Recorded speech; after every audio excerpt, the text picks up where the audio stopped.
Olá, Deus abençoe a sua vida. Nós estamos aqui para o nosso terceiro encontro do Estudo Bíblico Maranata, com o tema Crescendo na Palavra, os níveis de relacionamento da igreja com a Palavra de Deus. Nós já entendemos um pouquinho do contexto do livro de Apocalipse, depois passamos por 3 níveis iniciais. O primeiro deles foi ouvir a Palavra de Deus, o segundo foi ler a Palavra de Deus e o terceiro foi estudar a Palavra de Deus. Agora temos, neste encontro de hoje, mais 3 níveis sobre como pode ser o nosso relacionamento com a Palavra de Deus. Eu quero ler mais uma vez Apocalipse 1:3, que faz parte do texto base que nós estamos estudando nessa nossa caminhada. Ele diz o seguinte: bem-aventurado aquele que lê, e bem-aventurados aqueles que ouvem as palavras da profecia e guardam as coisas nela escritas, pois o tempo está próximo. Olha, ouvir é bom, ler é muito importante e estudar é fundamental. Agora, guardar é um 4º nível muito necessário e importante na vida do cristão. E esse não é um princípio apenas deste texto de Apocalipse, não. Guardar a palavra, guardar a mensagem é um dos mandamentos mais incisivos de toda a Escritura.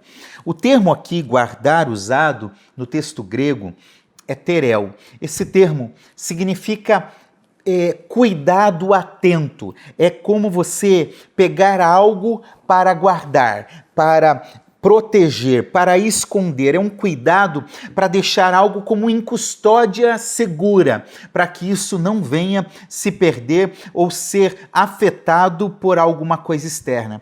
É colocar sob proteção, porque o que precisa ser guardado é constantemente, é frequentemente afetado, implica em ataque de fora, em ataque externo. Então, eu estou aprendendo aqui com esse texto de Apocalipse que eu tenho que guardar a palavra de Deus no meu coração. Além de ler, ouvir, estudar, eu tenho que guardar para que não ocorra um ataque externo, para tirar aquilo que já está no meu coração.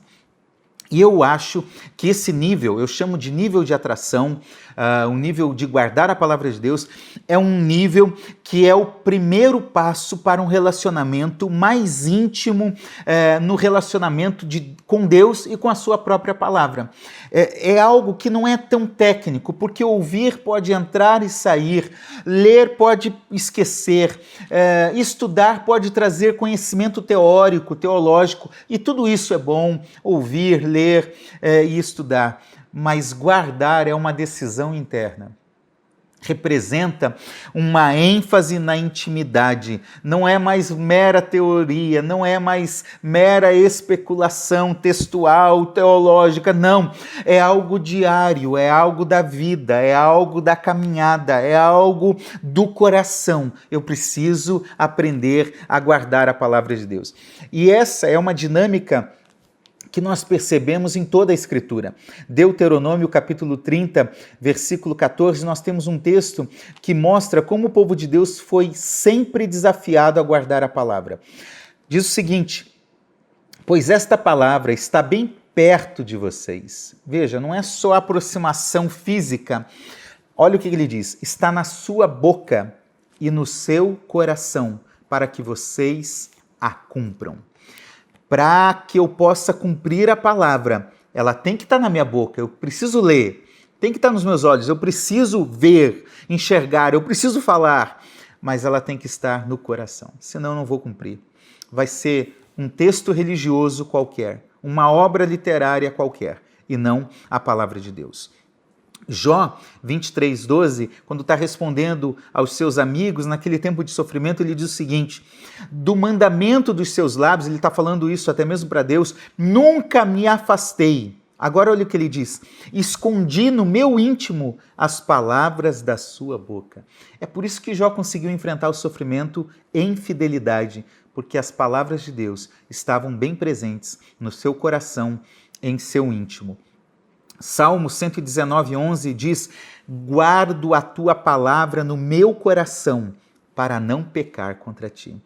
Nós conseguimos vencer o pecado e as tentações quando a palavra de Deus está tão bem presente em nós que nós conseguimos rejeitar e dizer não ao pecado. Ezequiel, o profeta Ezequiel, capítulo 36, versículo 27, há uma promessa de Deus para o seu povo e que se aplica para nós hoje. Diz: porei dentro de vocês o meu espírito e farei com que andem nos meus estatutos, guardem e observem os meus juízos. Mais uma vez, a mensagem profética é que nós devemos guardar. No primeiro encontro, nós falamos do contexto de perseguição, de morte que essa igreja estava enfrentando. Por isso, a igreja da época do Apocalipse foi desafiada a guardar a palavra de Deus, a guardar os mandamentos, a guardar toda essa revelação. No livro de Apocalipse, nós temos cerca de 10 referências sobre guardar, desde o início até o final. Nós já lemos aqui no capítulo 1, versículo 3, mas eu quero ler com você o que está no capítulo 22, no último capítulo de Apocalipse, versículo 7, que diz: eis que venho sem demora, bem-aventurado aquele que guarda as palavras da profecia deste livro. O verso 9, ele vai dizer, mais uma vez, sobre a importância de se guardar as palavras deste livro. Nós precisamos entender que do início ao final, guardar e aceitar a palavra de Deus em nós era um princípio muito claro que foi revelado por Jesus. Só guardando a palavra, essa igreja conseguiria enfrentar a perseguição, os falsos ensinos e permaneceriam firmes até a volta de Cristo, como nós lemos. Então, meus queridos irmãos, nós precisamos resgatar a nossa atração pelas Escrituras. Nós precisamos pensar mais nas coisas que são lá do alto e menos nas coisas que são aqui da terra. E nós só faremos isso se nós focarmos a nossa mente na palavra de Deus. Focarmos a nossa mente para guardar aqui e aqui, na mente e no coração, contra as inúmeras e ilusórias opções que o mundo nos oferece na atualidade. Martinho Lutero, um grande reformador, ele diz o seguinte: somente os cristãos reconhecem e estimam a palavra de Deus como o maior tesouro na terra e reconhecem a dignidade e o poder de suas maravilhas. Eu vou mudar aqui o verbo, porque eu acho que vale a pena. Somente os cristãos deveriam reconhecer e estimar, porque na prática nós não temos visto esse reconhecimento e essa estima pela palavra de Deus como o maior tesouro. Nós colocamos os nossos corações e os nossos valores em objetos, em pessoas, em entretenimento, em tantas coisas que não são ruins, mas que não deveriam estar em primeiro lugar na nossa vida. Eu preciso buscar em primeiro lugar o reino de Deus. Eu preciso buscar em primeiro lugar a Deus e a sua palavra. Guardar a palavra é tão importante que quando nós guardamos, quando nós recebemos ela de verdade no coração, a gente passa a viver uma vida diferente. Guardar a palavra faz mexer com a gente, faz arder o nosso coração.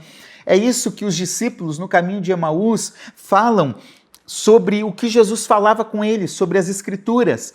Faz valorizar, eles entenderam a revelação de Deus.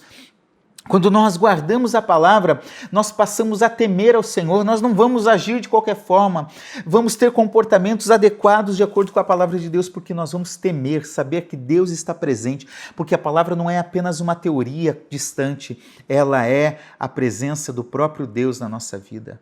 A advertência séria a ponto de Josué receber uma instrução quando estava com o desafio de continuar na caminhada do povo de Deus até a terra prometida. Josué 1,8 diz: não cesse de falar deste livro da lei. Não cesse. Pelo contrário, medite nele dia e noite. Eu tenho que ouvir a pregação de domingo? Eu tenho que assistir esse estudo bíblico e ficar pensando, meditando, refletindo, repensando, aplicando isso na minha vida. Medite nele dia e noite, para que você tenha o cuidado de fazer segundo tudo que nele está escrito. Então, você prosperará e será bem-sucedido. Nós precisamos realmente passar para um outro nível de guardar a palavra de Deus na nossa vida.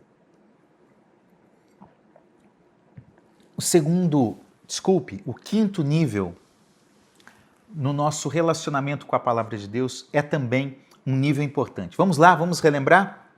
Ouvir, ler, estudar, guardar no coração e meditar nessa palavra. Agora, o quinto nível é praticar a palavra de Deus.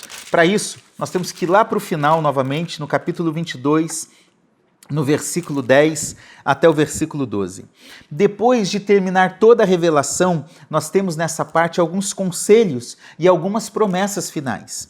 E aí, Jesus continua falando para João e que ele deveria escrever. Ele diz o seguinte, no verso 10 do capítulo 22, não cele as palavras da profecia deste livro, porque o tempo está próximo. Continue o injusto a fazer injustiça, e continue o imundo a ser imundo. O justo continue na prática da justiça, e o santo continue a santificar-se. Eis que venho sem demora, e comigo está a recompensa que tenho para dar a cada um segundo as suas obras.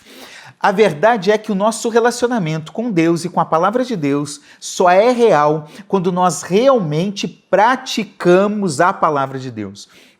A Bíblia condena de ponta a ponta a hipocrisia, que é falar e não fazer. Esse é um dos pecados mais confrontados nas Escrituras.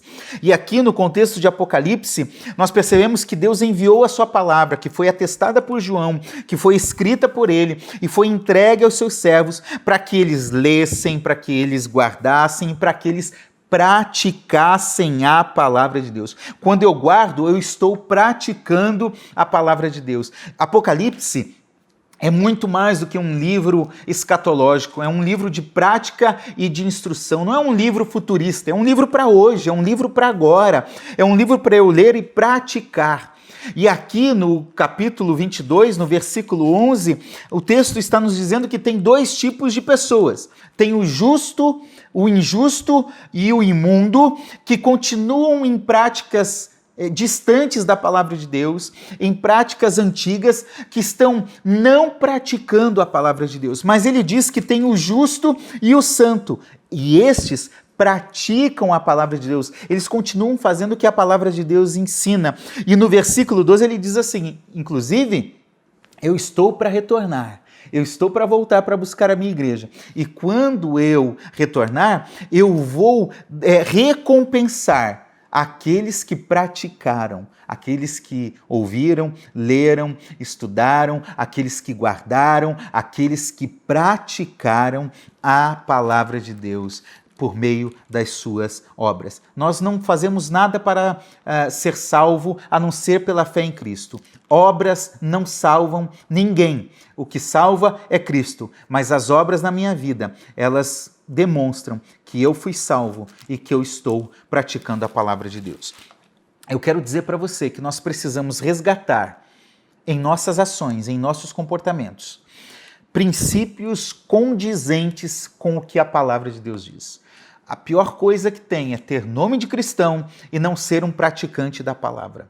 Praticar a palavra é uma prova que realmente não ficou no aspecto da leitura, da audição, não ficou no aspecto íntimo, mas se tornou algo tão importante que a nossa vida passa a estar impregnada, dominada pela palavra de Deus. É a palavra de Deus que deve nortear os nossos comportamentos, as nossas decisões. É a palavra de Deus que deve determinar os nossos valores. O que eu acho da vida, o que eu acho das coisas que acontecem na atualidade, não é o que eu acho, é o que a palavra de Deus acha, é o que a palavra de Deus ensina.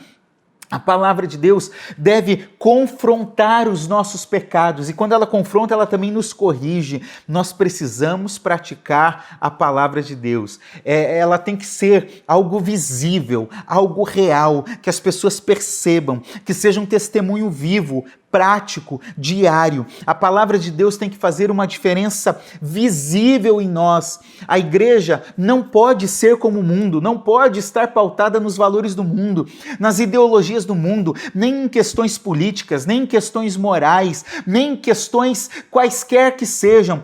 Nossa forma de ler o mundo, de entender o mundo, está aqui, é na palavra de Deus. Julgue todas as coisas por aquilo que a palavra de Deus diz. Não queira rebaixar a palavra de Deus para ir para os aspectos seculares e fazer a leitura por lá. Não, olhe para aquilo que a palavra de Deus está dizendo e o que ela tem para ensinar a nós. A palavra de Deus, ela vai transformar tudo em nós. Paulo nos diz em Romanos 12:2, transformai-vos pela renovação da vossa mente, da nossa mente. A palavra de Deus deve ser aplicada em nosso cotidiano. Paulo instrui isso, por exemplo, a Timóteo, 2 Timóteo, capítulo 3, versículo 10, diz exatamente uma lição sobre isso, e é importante a gente ler para entender, porque Timóteo era um pastor que tinha que cuidar de uma igreja, e por cuidar dessa igreja, ele tinha que ensinar essa igreja como viver. 2 Timóteo 3, 10, 14 e 15, diz o seguinte: a palavra de Deus: mas você, Timóteo, tem seguido de perto o meu ensino, está ali, vendo, na prática, tem seguido de perto o meu ensino, a minha conduta, o meu propósito, a minha fé, a minha paciência, o meu amor e a minha perseverança. Que coisa linda! A palavra de Deus estava bem presente na vida de Paulo. Agora, nós podemos ver no versículo 14 e 15. Então agora, quanto a você, permaneça naquilo que você aprendeu e em que acredita firmemente, sabendo de quem você aprendeu, e que desde a infância você conhece as sagradas letras, que podem torná-lo sábio para a salvação. Você ouviu, permaneça nisso e pratique isso. A palavra de Deus deve nos aproximar de Jesus, porque ela vai nos tornar sábio. Olha, conhecer a palavra de Deus é muito importante, mas não é suficiente. O diabo também conhece, e conhece melhor do que muitos de nós. A.W. Tozer diz, um comentarista, um cristão que escreve muitos livros que abençoam a nossa vida, ele diz: o diabo conhece a Bíblia melhor que todos nós, mas continua sendo o diabo. Interessante. O segredo não está em conhecer, mas em praticar. Billy Graham depois vai complementar essa fala dizendo o seguinte: nós somos as Bíblias que o mundo está lendo, nós somos os sermões que o mundo está prestando atenção. Talvez o seu vizinho nunca vai ler a Bíblia, mas se você praticar as Escrituras, ele vai ler isto na sua vida. Esta é uma advertência muito séria que nos faz identificar se realmente nós somos cristãos ou não. Praticar a palavra é um nível fundamental no meu relacionamento com Deus e com a palavra de Deus. Essa foi uma advertência dada, por exemplo, aos profetas. Por várias vezes, no livro de Isaías e de Amós, Deus está condenando uma adoração da boca para fora, que não se praticava aquilo que expressava. Aliás, em Amós, por exemplo, Deus diz: pare com esses cultos, eu não quero esses jejuns, eu quero que vocês pratiquem a verdade, a justiça, que a vida de vocês seja de fato um testemunho. Mais à frente, no capítulo 23 de Mateus, versículos 1 e 3, Jesus vai fazer a mesma advertência aos religiosos do seu tempo, principalmente aos fariseus. Ele está falando às multidões e ele diz o seguinte: então Jesus falou às multidões e aos seus discípulos: na cadeira de Moisés se assentaram os escribas e os fariseus. Portanto, façam e observem tudo o que eles disseram a vocês, mas não os imitem em suas obras, porque dizem e não fazem. Os fariseus tinham a lei na ponta da língua, sabiam falar, conheciam muito, tentavam até acusar Jesus usando o texto das Escrituras, usando a lei. Mas Jesus lembra eles, pode observar, a teoria deles é muito boa, eles realmente estão olhando para as Escrituras, mas imitem eles somente nisso, não os imitem em suas obras, porque eles não fazem nada do que estão dizendo. Tiago, de forma muito clara, vai dizer no capítulo 1, versículo 22, sejam praticantes da palavra e não somente ouvintes, enganando a vocês mesmos. Quem não pratica a palavra está perdido dentro da igreja. Quem não pratica a palavra não evidencia sinais de salvação. Quem não pratica a palavra está vivendo um auto-engano. Nós precisamos crescer para praticar a palavra de Deus. E agora, neste nosso estudo bíblico, nós vamos para o último nível, o nível que eu chamo de comprometimento. Compartilhar a palavra de Deus. E aqui eu quero ler alguns textos para destacar exatamente essa premissa básica. O 11, capítulo 1, versículo 11, que nós já lemos de Apocalipse, escreva num livro e mande para as igrejas. Ou seja, não era algo que deveria ficar somente com o escritor, com João, mas mandar para as igrejas. No versículo 1 e no versículo 2, fala que a palavra de Deus foi atestada e o testemunho de Jesus foi declarado.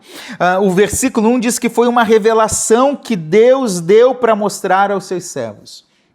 Então nós estamos aqui percebendo que a palavra de Deus não deve só chegar em mim e eu praticar, mas eu devo compartilhar a palavra de Deus. Quem passou por todos os níveis anteriores chega a um ponto que não volta mais atrás. Agora é só crescimento, é só ir para frente. Compartilhar a palavra é uma ação que comprova que ouvir, que ler, que estudar, que guardar, que todos os níveis fizeram importância na vida, mas que agora a palavra de Deus, além de tudo isso, além de praticada, ela deve ser também compartilhada. É mostrar que eu estou comprometido com Deus, é mostrar que eu estou comprometido com a palavra de Deus, é levar essa palavra à frente. Tem um cristão muito abençoado, um homem de Deus do século XVIII, que ele é reconhecido como Conde de Zinzendorf. Ele foi um líder da igreja moraviana, dos Irmãos Morávios. Foi um movimento espiritual pós-reforma, ali 200 anos depois da reforma protestante, que revolucionou o tempo daquela época. A verdade é que a reforma protestante não enfatizou tanto quanto deveria o aspecto missionário. Somente com alguns movimentos, o movimento dos Irmãos Morávios, por exemplo, não há tempo para nós falarmos sobre eles, mas foi um movimento piedoso, de comprometimento com a mensagem da reforma, com a palavra, mas com uma vida piedosa, de oração e de prática missionária.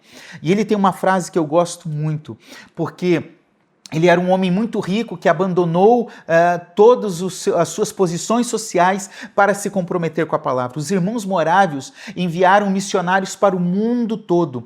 Nesse tempo, eles mandaram mais missionários do que todo o período da reforma protestante anterior. Por 200 anos mandaram poucos missionários e nesse momento muitos missionários foram enviados para muitos lugares do mundo. E esses missionários iam até mesmo para a morte, sem esperança de voltar. Havia um compromisso deles de compartilhar a palavra de Deus, de abandonar as suas vidas para se comprometer com isso. É claro que hoje você não precisa abandonar tudo o que você está fazendo. Você pode compartilhar a palavra de Deus no seu trabalho, na sua vizinhança, com seus amigos, com a sua família. Você pode ser um chamado de Deus, ter um chamado de Deus para ministrar a palavra por pregações, por estudos. Enfim, Deus sempre está nos chamando para compartilhar. O Conde Zinzendorf diz o seguinte: meu destino é proclamar a mensagem sem me importar com as consequências pessoais para mim mesmo. Uau! Será que nós estamos prontos para isso? Será que nós podemos dizer como este nosso irmão do século XVIII? Eu quero cumprir tanto com esse chamado de levar a palavra de Deus. Eu quero cumprir tanto com Atos 1:8, que eu vou receber poder ao descer sobre mim o Espírito Santo, para que eu seja testemunha em todos os lugares. sem se importar com as consequências para a minha própria vida? Olha, é um grande desafio que nós temos. Mas nós precisamos, assim como os discípulos, em Atos 1, passar a fazer parte da vida, falando da palavra de Deus, falando do reino de Deus. No contexto da igreja de Apocalipse, a palavra deveria ser proclamada, ela foi revelada, ela foi dada a conhecer, ela foi ouvida, ela foi lida, ela foi guardada, como nós lemos no capítulo 1, versículo 3. Mas depois ela tinha que ser compartilhada com a igreja, versículo 11. E lá no capítulo 22, no versículo 10, Jesus diz lá no final: não cele as palavras da profecia deste livro. Não cele as palavras da profecia deste livro. O que era selar? Um selo, ele tornava aquela carta oculta somente para o destinatário final ler. O que a palavra de Deus está nos dizendo, Jesus diz: olha, não oculte isso, não esconda, não cele para que isso não fique apagado, esquecido, não. Para que isso não seja um segredo, não, mas isso tem que ser claro, isso tem que ser divulgado, todo mundo tem que saber. Então a igreja, ela é chamada a compartilhar a palavra de Deus. Agora, preste atenção, cuidado, porque nós podemos falar da Bíblia sem falar da mensagem central sobre Cristo e sobre o Evangelho. A gente pode usar a Bíblia para deturpar o Evangelho. É por isso que eu preciso ler toda a Bíblia, conhecer a Bíblia. A igreja é chamada a anunciar uma mensagem, a compartilhar a mensagem cujo centro é Cristo, é o Evangelho. Olha o que nós temos aqui em Apocalipse no capítulo 1. Capítulo 1, versículo 2, é o testemunho de Jesus. Essa é a mensagem. O que foi revelado é o testemunho de Cristo. O que deveria ser repassado é o testemunho. Essa é a mensagem. E quem é o centro dessa mensagem? Capítulo 1, versículo 5 diz: a fiel testemunha, Cristo, o primogênito dos mortos, Cristo, e o soberano dos reis da terra, Cristo, aquele que nos ama e que pelo seu sangue nos libertou dos nossos pecados. É cruz, é Cristo, é salvação, é perdão, é remissão, é arrependimento. Apocalipse 1,18, sobre quem que nós devemos pregar? Aquele que vive. Jesus falando: eu estive morto, mas eis que eu estou vivo para todo sempre e tenho as chaves da morte e do inferno. Versículo 8, o Alfa e o Ômega, aquele que é, o que era e o que há de vir, o Todo-Poderoso. O capítulo 1 de Apocalipse me diz qual é o centro dessa mensagem a ser compartilhada. É Jesus Cristo. Ele nasceu, viveu neste mundo, morreu, ao terceiro dia ressuscitou. Ele é o Alfa e o Ômega, o primeiro e o último. Ele é sobre todas as coisas. É aquele que era, é hoje e aquele que há de vir. Apocalipse está me mostrando que o centro da mensagem é Jesus e está mostrando que há uma consumação plena e final da história de salvação. A história não caminha para um caos para aquele que anda com Jesus. A história não caminha para o caos, nem está dando voltas cíclicas como que se repetindo, não. Ela avança, como diz o reverendo Hernandes Dias Lopes, ela avança para um fim glorioso para a igreja de Jesus. Nós vamos desfrutar das promessas de Apocalipse. Nós vamos viver essa vida de Jesus, que venceu a morte e o inferno, ressuscitou e agora reina e vive eternamente. Essa é a mensagem a ser compartilhada para nós e também para as pessoas. Eu quero concluir o nosso estudo bíblico Maranata chegando a uma pergunta que eu comecei também fazendo uma pergunta. A minha pergunta lá no início foi: como estava o seu nível de relacionamento? A minha pergunta agora é: você é um bem-aventurado? Você está se relacionando em todos esses níveis com a palavra de Deus? A verdade é que há bênçãos prometidas na palavra de Deus para os que são fiéis na palavra, que começam sim ouvindo, lendo, estudando, guardando, praticando, mas chegam a praticar e compartilhar a palavra de Deus. Não fique em um nível, não se contente em fazer um ou outro aspecto disso, não. Cresça na palavra de Deus, se envolva com a palavra de Deus, porque o nível de relacionamento que você vai desenvolver com a palavra de Deus vai determinar a forma como você vai enfrentar as dificuldades. Se você não tiver um bom conhecimento, um bom nível de relacionamento com a palavra de Deus, as dificuldades vão te derrubar, vão te desanimar. Tem muita gente que se afastou da igreja, abandonou a Jesus, porque não conheceu de fato toda essa verdade da palavra de Deus. O teu nível de relacionamento vai determinar a doutrina que será praticada. E doutrina é importante. Cuidado com discursos que tentam tirar isso, dizendo, não, basta o amor e basta Jesus. Isso é uma mentira. A doutrina certa gera a prática correta. Então você precisa aprender a doutrina. E a doutrina está na palavra de Deus. O seu nível de relacionamento com as Escrituras vai determinar o tipo de relacionamento que você vai ter com as pessoas, na sua casa, na sua família, com seus amigos, com seus colegas de trabalho, com seus irmãos na igreja. Talvez, se você tem muita dificuldade nos relacionamentos, você precisa ler um pouquinho mais da palavra de Deus e deixar Deus mudar o seu coração. Em que nível você está? Talvez esteja no 1, talvez nem começou nada. Em que nível você está? Talvez você já andou por todos. Mas ainda é tempo de crescer. E eu quero te convidar, vamos crescer na palavra? Pois como diz o livro de Apocalipse, o tempo está próximo. Nós precisamos crescer no nosso relacionamento com a palavra de Deus. Que Deus abençoe a sua vida.